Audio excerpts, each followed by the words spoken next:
Welcome to the Ages of Rock podcast with your hosts Bill Algie, Dennis Talbot, and Alan Tate. We are three guys who have one thing in common, a love of rock and roll. Our goal is to talk about all things rock. We hope you find this show intriguing, funny, and occasionally highly opinionated. Enjoy! Hey, welcome to the Ages of Rock podcast. It's Bill, Dennis, and Alan coming to you with episode number 194. We are 6 episodes away from number 200. Woo! 200 for you hillbillies out there. That's crazy. Anyway, so we have an interview later with Very Alora, who actually we met 2 years ago in Nashville at the Rockin' Pod Expo 2. That was the one at the Nashville Palace for anybody keeping score. That's correct. Yes. And she came by and was started working with Michael Wagener, and now he has produced a couple of songs, and she's got a couple things out, so we're going to talk about that. So cool. That's Except coming for me, up. I'm not there. That's right. Oh, that's right. I forgot about that. Dennis was not there because he what did I do was indisposed. I don't know. Oh, I wouldn't. You had business to do with your wife. That's right. Yeah, guys, we were out. Oh, yeah, you I were. think he was out buying her some expensive jewelry. I think he was shopping. I think he was What shopping. were we doing? We went You out were for some- shopping. we went. Yeah, that's right. We were shopping. That's right. Yeah. I don't remember. Hell, if it happened more than fucking 5 hours ago, I don't know what the hell is going on. Anyway, so I'm in my chili house because we came home. I came home and when I got in the garage, I'm like, that doesn't sound right. And then I walked in the house and went, oh boy, that doesn't feel right. So the furnace was on 67, and it's 63. And when you turn it up to 70, it just turns on, and it's on. The fan runs for a couple minutes, and then it shuts off. What's going on? I don't know, but somebody's coming tomorrow to check it out. It's got a maladjusted ping adapter. Yep, it needs a new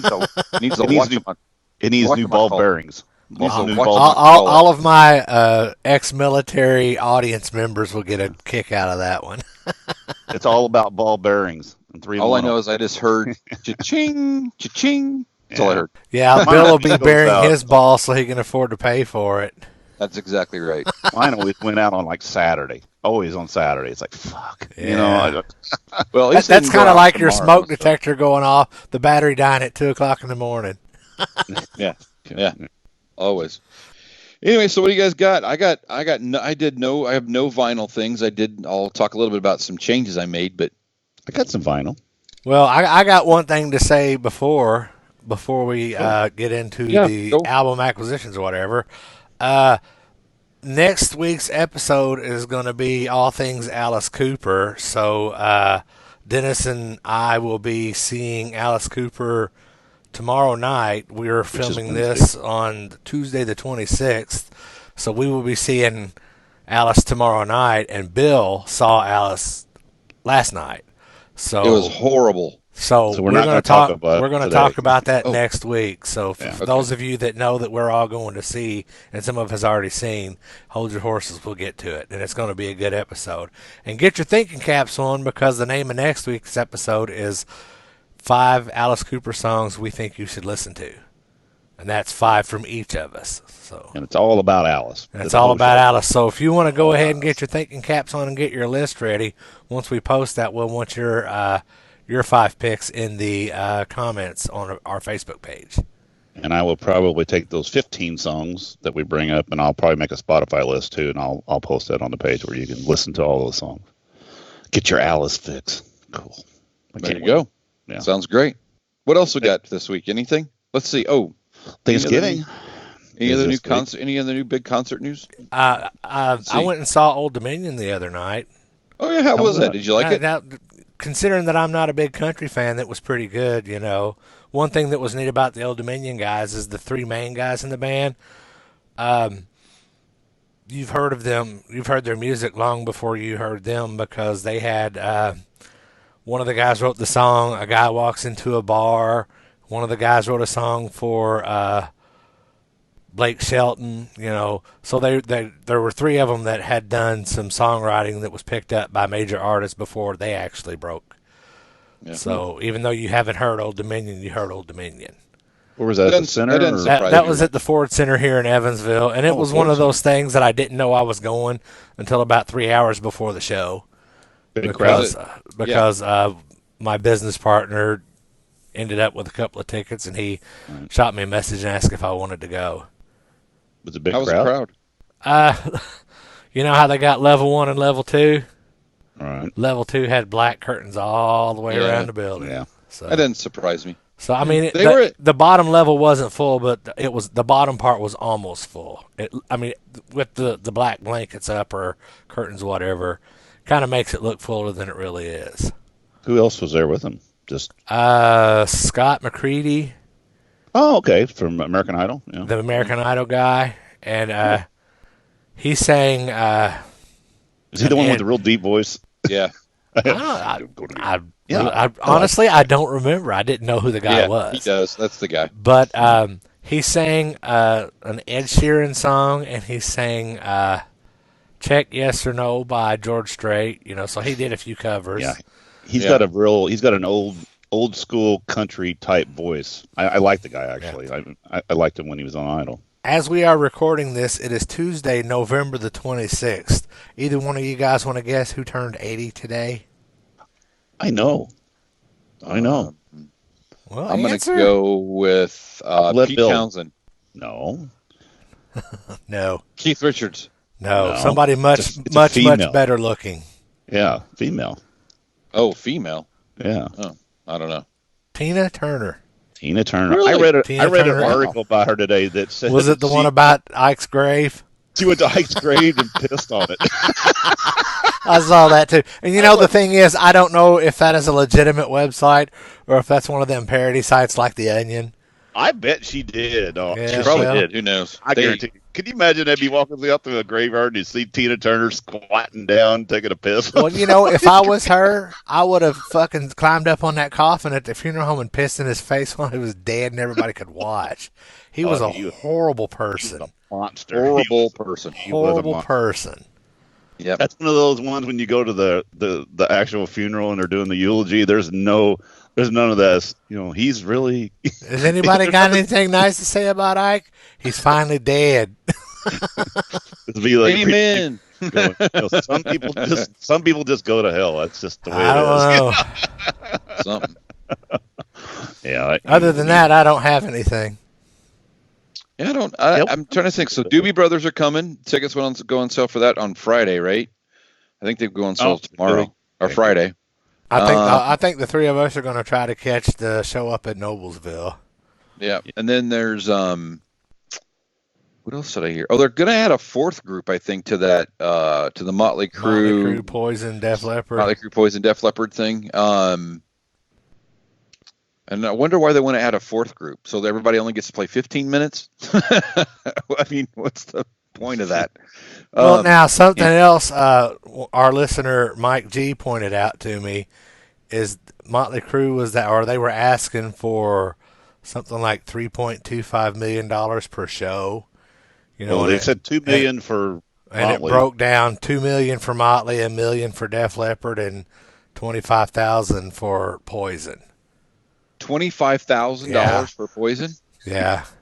Or $250,000, I'm sorry. I'm like, that can't be right. No. I'm just seeing if he's paying attention. Yeah. But, and Mike also pointed out, because I just looked at the title of the article and didn't read it. And I said, well, they'll probably get it. And he's like, Metallica doesn't even get that. They're not getting that much fucking money. Can't imagine that. Well, the article said that because they were talking about Iowa, the only place in Iowa that they could play is at the state fair, and they said they spend like $1 million at the state fair to bring these big groups in, but they can't afford $3 million, or 3.5, whatever the hell. They're not going to fill. I'm telling you, I do not see that filling a stadium. I don't know either. But it depends on if they borrow. A vocal recording track from another band. I just don't see it happening. I don't see Motley Crue ever filling No. I don't see Motley Crue ever filling a stadium. I don't, and if Def Leppard doesn't have a good co-headliner, they can't fill a shed. I don't see a lot of just people don't see it. excited about seeing Motley Crue back either. I've seen more posts of the people going, Well, you people- always see that stuff. There's the Motley Crue people that are over there drooling and happy. Great, good for them. Well, for me, I don't have a problem with Motley Crue coming out of retirement to do a tour. I mean, Kiss has done a farewell tour. The Who has done a bunch of farewell tours. The Scorpions did a farewell tour. Right. And I think before that was even done, they changed their mind. Right. Yeah. I like the fact that Nick doesn't mean came that I out want to and go. Twittered that, okay, whenever I said that we were going to let everybody in free, I was just joking. Yeah, he said he was going to be eating humble pie for Thanksgiving. Well, and Nikki Sixx making smart-ass comments that he was making about Kiss and stuff like that. You deserve what you get. So. Well, all of that is just make noise, keep yourself in the public eye. Oh, sure. I mean, we all know Nikki Sixx. He's been that way for as long as I can ever remember. So, and where did you learn that from? From Gene Simmons. Oh, what? So you go ahead and insult your mentor. I've got something funny that I found on Twitter yesterday.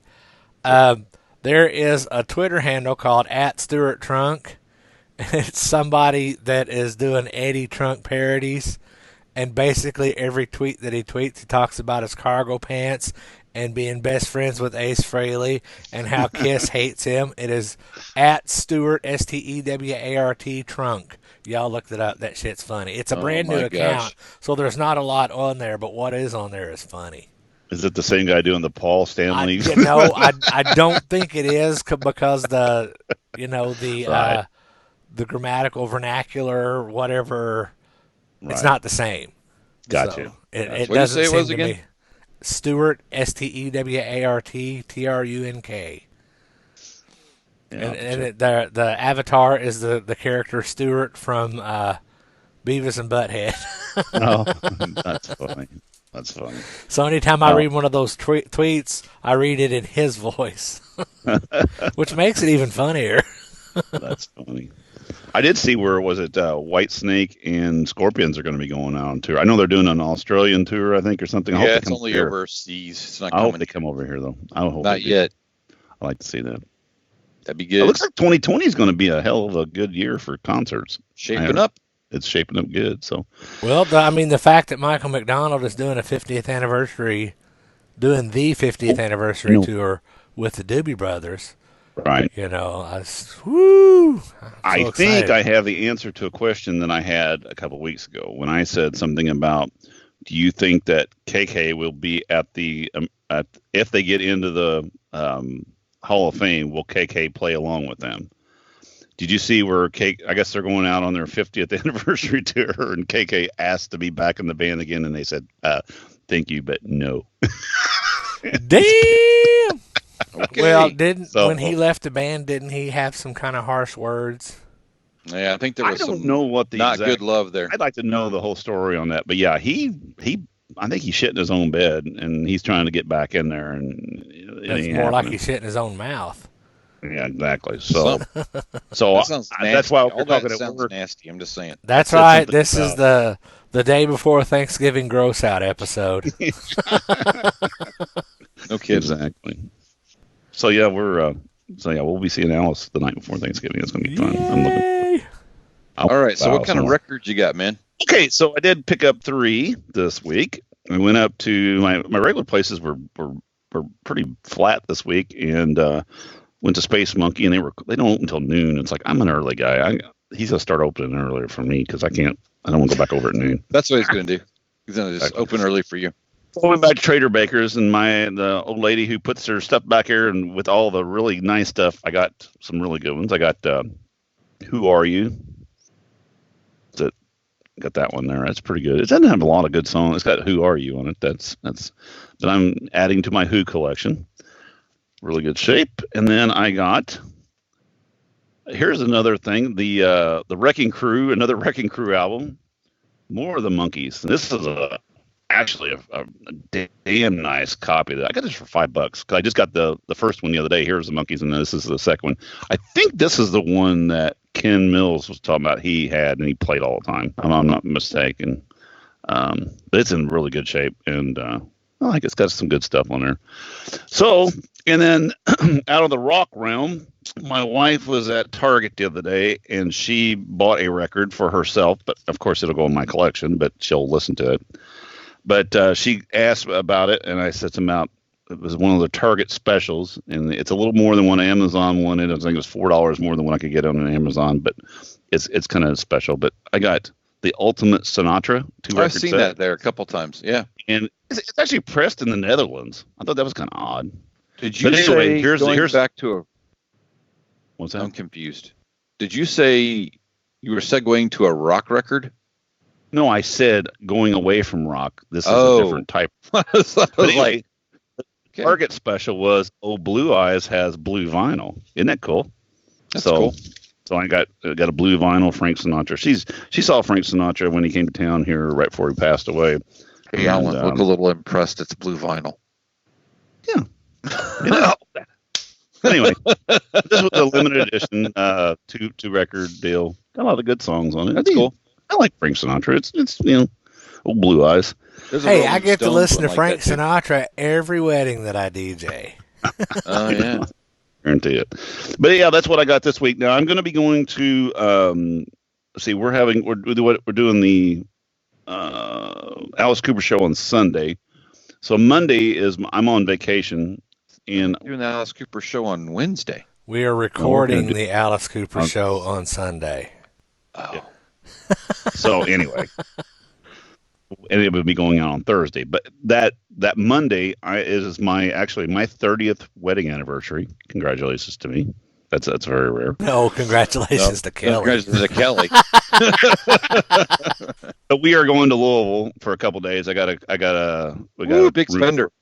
Oh, we're going to the Brown. The Brown Hotel is really nice, actually. I like the Brown. And we were going to go to Nashville, and we were going to go to French Lick, and we were going to go and I said, you know what? Let's just go to Louisville. We haven't been there for a long time. We don't gamble, so there's no point in going to French Lick. There's nothing to do there.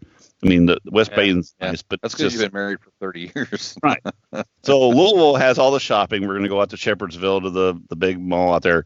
And I'm going up on the hill. I'm going to the record store. So Monday or Tuesday. Up on the hill? Yeah, it's up here on the Highlands. I'm just giving you shit. You're not. You've been up. We both went there. But anyway, supposedly a girl that I went to high school with, Suzanne Anthony, her cousin has a shop up there called Anthony's Record. Anthony's shop. And I'm going to go there, and I'm going to maybe I'll get a discount since I know his cousin. Get nothing.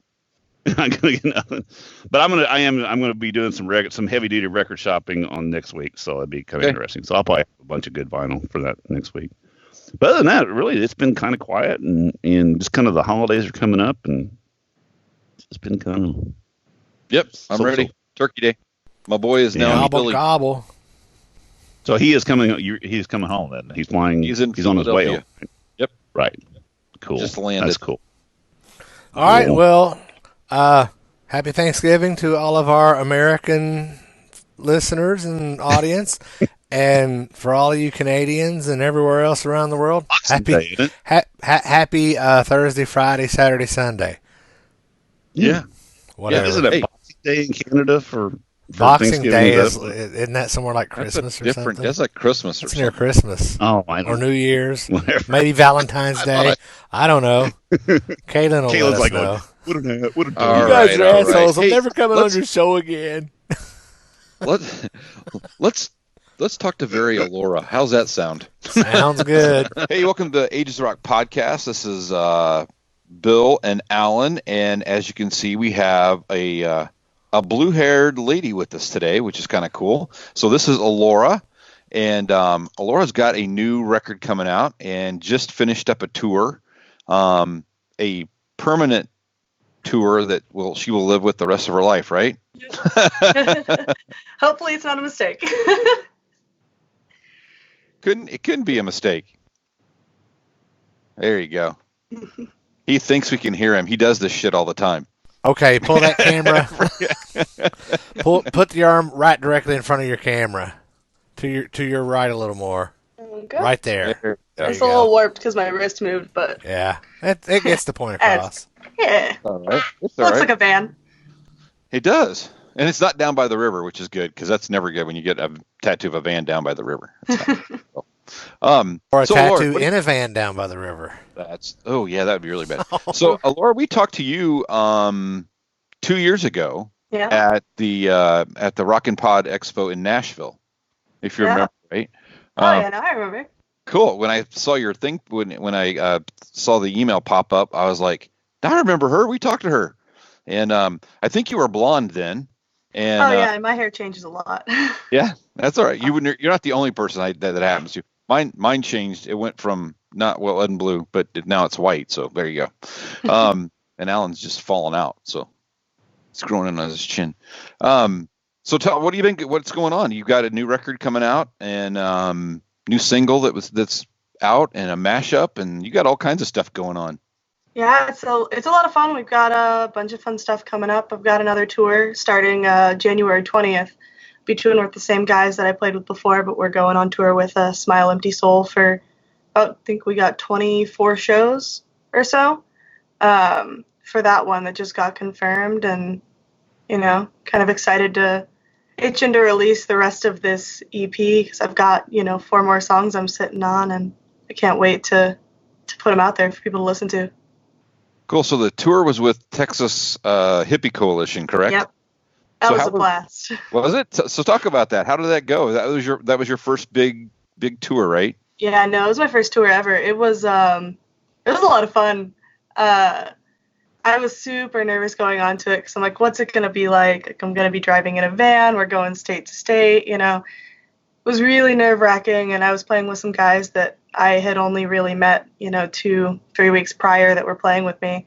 And by the end of the tour, like, we were all family. Last show, we were all kind of like, I was tearing up, saying goodbye to the guys and saying goodbye to Texas Hippie Coalition. And part of the way through the tour, we had another band touring with us called Deep Fall that dropped off the tour to go tour up in Canada. And it's a lot of fun. It's a lot of work, and it can be kind of stressful, but it is an absolute blast. Like, it's really fun. Cool. So how long of a set did you do on the tour? We just did a 30-minute set.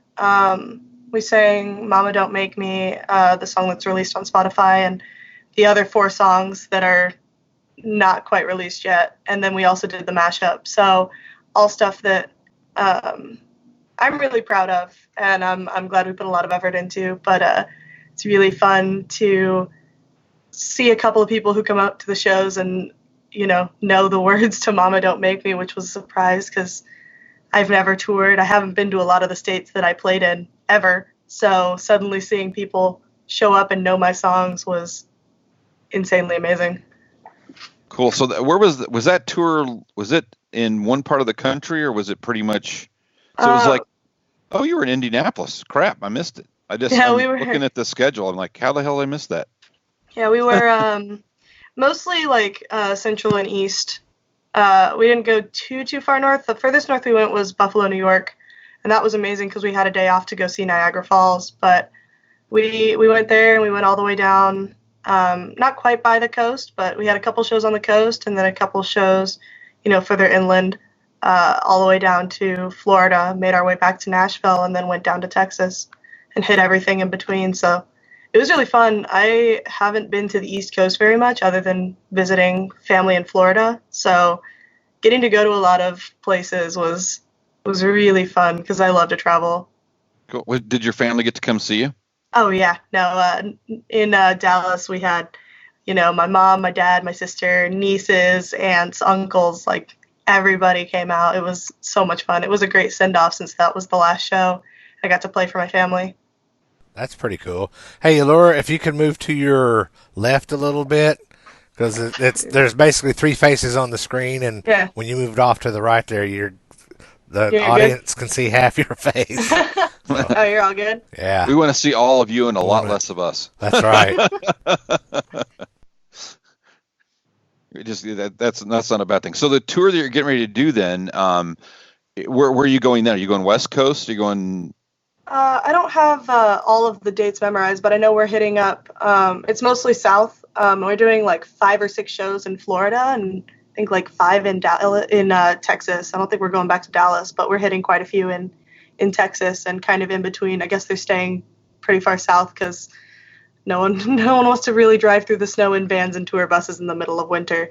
So that makes sense to me. yeah, I'm excited because we luckily went through Buffalo right before it hit really cold, but it was still like 40 degrees and threatening to snow the next day and drop down to 20. So I was like, I love this city, but I really want to go south so I don't get stuck in the snow and we miss a show. So yeah, doing this tour more in the south might be a pretty good safe bet, although it's starting end of January, so you never know with how the weather's going to be.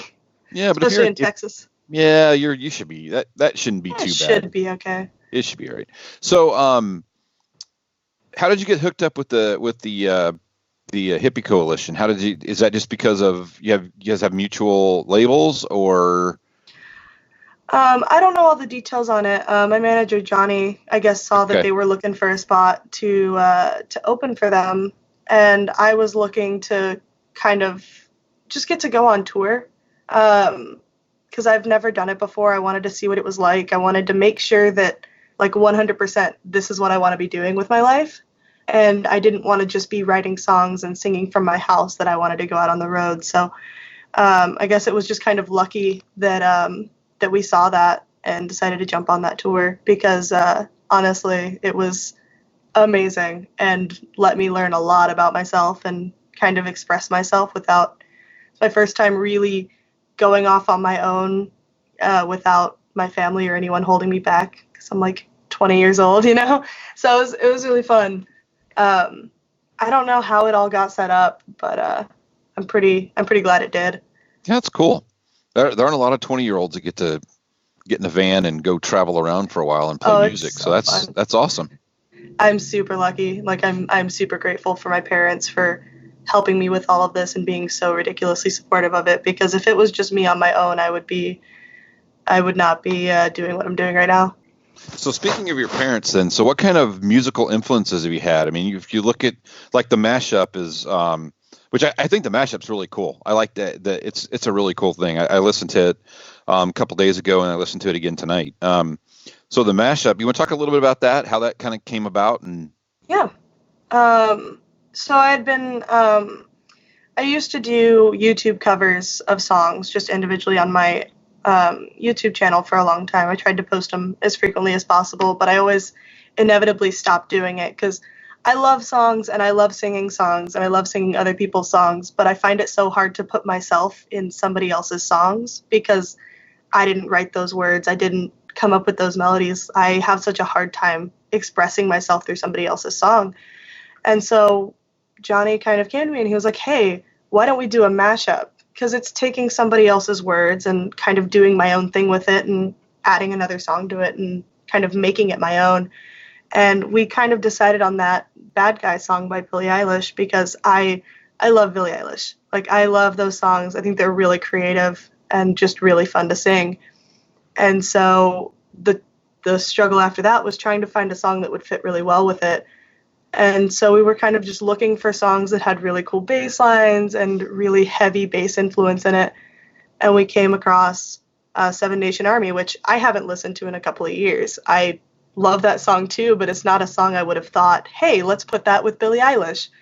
But we worked with a producer and kind of looked into all of that, and they figured it out. And I came into the studio like a week later and they already had it all put together, and I was just like, holy crap, this is amazing. It just worked out really well. We're actually working on another one now, but I won't spoil that one too much. But they are, I believe, 2 country songs that we're going to make rock and roll, so it'll be pretty fun. Cool. Yeah, like I said, I like it. I was surprised. So the video, is that the band in the video, or were those just other guys? No, they were other guys that were playing. The band that I'm currently playing with, they're actually going to be going on tour with me again. this next tour.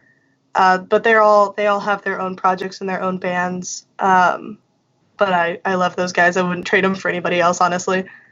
Cool. They're like your big brothers or whatever. Yeah, especially, you can't, if you love the people you're with, you can't spend an entire month and a half in a van and not leave it as family. We have our disagreements, and I'm a little bit too childish sometimes, but they're all like family to me at this point. I need to do some more growing up to be on their level, but I'm getting there. Yeah. So where are you out of now? I mean, are you? Go ahead. Oh, I live in Nashville now. I moved Okay. out when I turned 18. Okay. So I think that was about the time that when we interviewed you, it was right around around that time.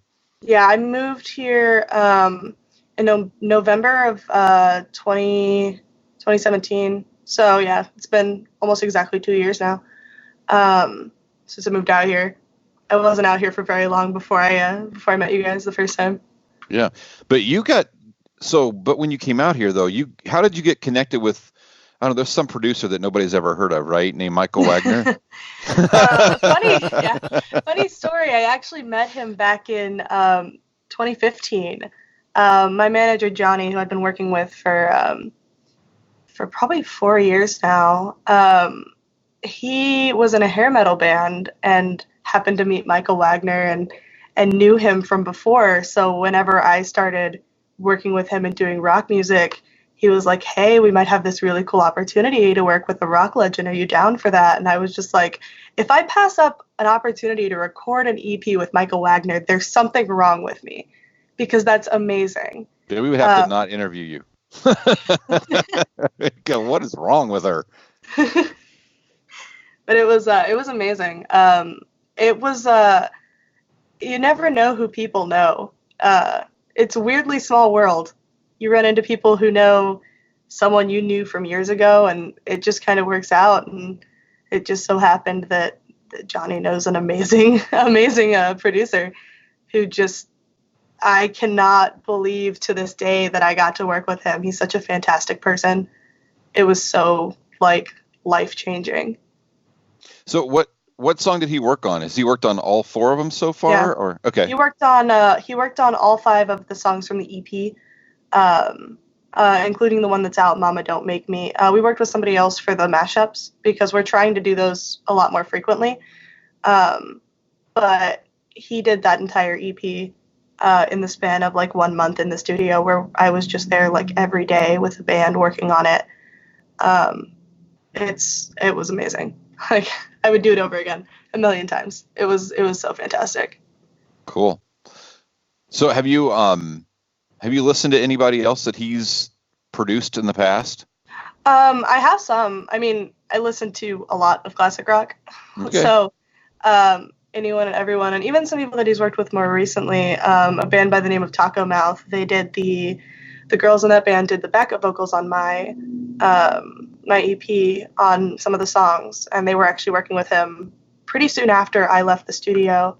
So I've gotten to know some of the people that he works with and listened to a lot of stuff, and we listened to a lot of really cool stuff in the studio too, of stuff that he had mixed and mastered. So it was really fun to hear the kind of behind the scenes versions of the songs before they were released, which was really amazing. Cool. So do you think we'll see you at Rockin' Pod this year? Oh, definitely. If I'm in town, if I'm not on the road, I'll be there. It'd be cool to swing by, and we'd like to definitely sit down again. That'd be cool. I think that's been a really good place for some exposure for some up and comers and stuff like that, and people just trying to get get out there. I think we met a couple people this year that were in the process of getting going and stuff like that, and I think that they're taking off, which is cool. I don't think that we personally have helped them take off, but honestly, hey, you never know. Anything helps. Hey, any exposure, right? Exactly. So this will go out to a bunch of metalheads, and we'll see what happens, and rock dudes, and we'll metalheads and rock dudes are the best people. Like, that's the biggest thing that I learned from being on tour. And I used to go to metal concerts all the time in high school and when I got out of high school. But being on stage performing in front of them and not being, super heavy, I didn't know what the reaction was going to be, and it was awesome. The guys who came out to the concerts were amazing. Like, I couldn't complain about this tour pretty much at all, really, except that after a couple of weeks in the van, sometimes it starts to smell, but, it's a van. It's 5 people trapped in a van for a month, it can't be helped. Yeah. So is one of the rules no Taco Bell? You know what? The rule was not no Taco Bell, because those boys ate Taco Bell. Actually, we all ate Taco Bell. It was more of just like, because we were staying in hotels and stuff, so we were getting showers and stuff. It was just the fact that we were in that van so often that it kind of just smelled like, kind of like fast food, and also like people lived there. It wasn't so bad, but it wasn't an amazing smell. There's a song for you right there. We understand. Yeah, definitely. I've definitely got some pretty cool lyrics in the works for a song about living out of a van, because it's a fun experience that it's not unique to touring musicians, but man, it's an interesting experience, that's for sure. Well, it would be an interesting experience for a 20-year-old female to be in a van traveling across the country with a bunch of guys that, it's just, and you talked about it a while ago, you said the maturity level sometimes is, a little different, and that's the makings of some lyrics, I would imagine. You probably grew up a little bit on that bus, I would think. Oh, definitely. I mean, that's kind of what led me to getting the tattoo. Is I made a lot of I kind of found myself. It's my first time, being out of the nest fully, where my mom isn't, talking to me every day or calling me every day, making sure I'm doing everything I'm supposed to be doing. It was my first test of being an actual adult and not just an above 18-year-old who lives by themselves, because there's a big difference, I've learned. But it was really fun. I feel like I grew a lot, and I hope that in this next tour and over the next couple months, I can just keep growing and keep progressing and getting better, because performing the same 5 songs every night for 24 nights, you improve so much over that time, because you're just forced to keep singing and keep singing and keep singing. And it's so much fun to just be able to sing every single night and just kind of grow my voice and my songs. Practice makes perfect. Yep, and you can't not practice on tour, because you're doing it every single night. Are there any, do you play any instruments? I play guitar, but not super well. I'm about to take lessons again, actually, with my guitarist, Harrison Kofer, who came on tour with us, who's amazing, just fantastic dude. He's going to help me get better at guitar, because I'm pretty rusty.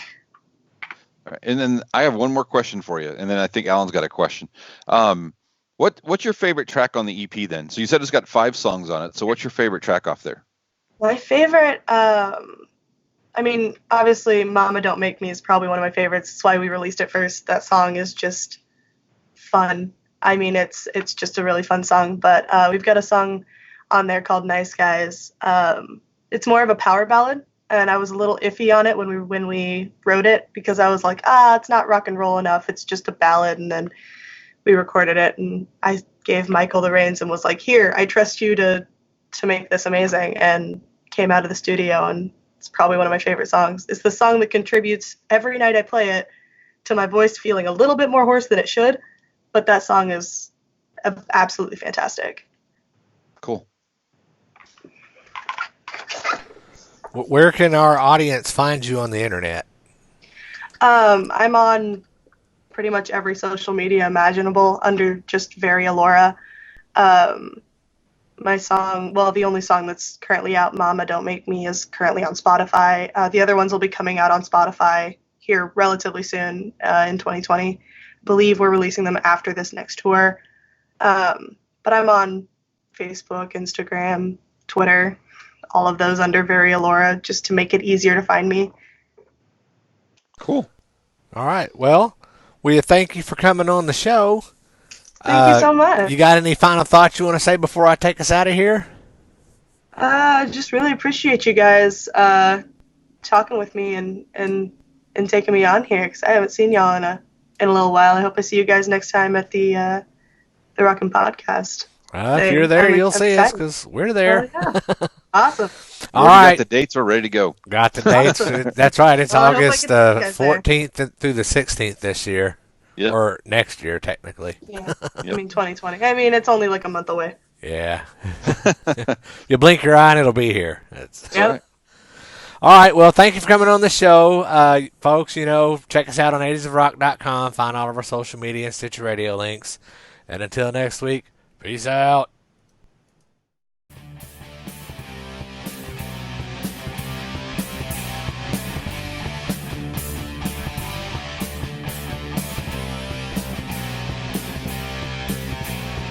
Thanks for listening to the Ages of Rock podcast. If you haven't done so already, be sure to subscribe to our YouTube channel, like us on Facebook, and most importantly, tell all your friends. Remember, you're never too old to rock. Until the next episode, peace out, folks.